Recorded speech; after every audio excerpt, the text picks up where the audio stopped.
বিয়ের পরে প্রথম ভুল একজন মেয়ের জীবনে স্বামীর অবাধ্য হওয়া।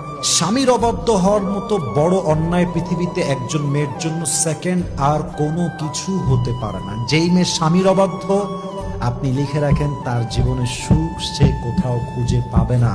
কারণ আমরা পুরুষরা সব সহ্য করতে পারি, সব মানতে পারি, বাট আমার বউ আমার কথা শুনবে না, আমার বিরুদ্ধে হিটলারি করবে, আমাকে মিথ্যা অপবাদ চাপাই দিবে, আমাকে অলওয়েজ চাপে রাখবে, অলওয়েজ ডিমান্ড করতেই থাকবে, অলওয়েজ আমাকে মিথ্যা ব্লেম করতেই থাকবে, আমার আওতার বাহিরে যাবে।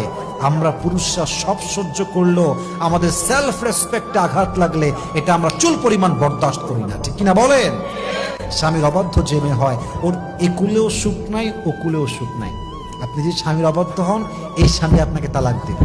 আপনি সেকেন্ডলি আবার বিয়ে করবেন, ওখানে আবার মানবেন না, ওখানে আপনি আবার তালাক খাবেন, কি লাভ?